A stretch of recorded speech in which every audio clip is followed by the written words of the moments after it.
Welcome to Module 7, Connecting Mental Health Consumers to Parks.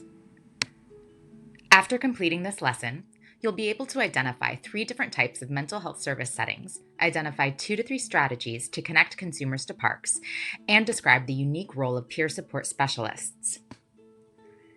Mental health consumers use a wide array of services in a variety of settings. In this lesson, we'll review types of service settings and strategies to connect consumers to parks across settings. Most hospitals have a behavioral health unit providing acute inpatient psychiatric care for 2 weeks or less. Typically, individuals in these settings have restricted opportunities to connect with others as well as leave the unit. Consumers in residential treatment centers may live there long-term and have restrictions such as leaving the grounds independently. It's likely that consumers in residential settings go out into the community as a group. Some consumers attend programs at mental health centers on a weekly or daily basis. Consumers using these services typically have more freedom and choice than those in inpatient or long-term residential settings. Peer-delivered services, such as peer support groups, are consumer-run groups based on the values of mutual aid and dignity of risk. Certified peer specialists are professionals with lived experience and may have valuable experiential insights into the unique barriers of managing mental health problems while identifying and attaining goals, as well as navigating the mental health system. Let's look at some ways to connect consumers to parks across each of these service settings.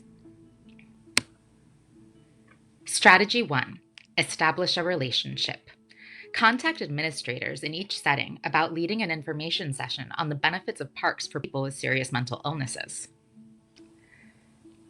Strategy 2. Information and resources. Typically, consumers in inpatient settings and partial hospitals and day programs attend a series of groups throughout the day. Volunteer to be a guest speaker. Support consumers to identify parks that are close to them and would be accessible after discharge from the unit. Strategy 3. Support participants to make a park plan. Share all the information you have with consumers. There may be an upcoming event at a park that occurs shortly after an individual is discharged. Support consumers to identify parks activities and events they'd like to attend that will increase motivation to participate in the community, who in their lives they would like to invite, and make a plan to get there. Strategy 4. Hire a peer support specialist. There is so much value in having a peer support specialist on your staff. For example, the peer who works in Parks and Rec could work individually with consumers to develop and implement a community participation plan, with parks being a focal point of participation. They could offer to accompany or meet the consumer at the park for a neighborhood festival, for instance. Congratulations! You have now completed each lesson in this series and have practical tools to make your parks welcoming to everyone. If you would like to share your experiences with us, we would love to hear from you. Email us at tucollab@temple.edu.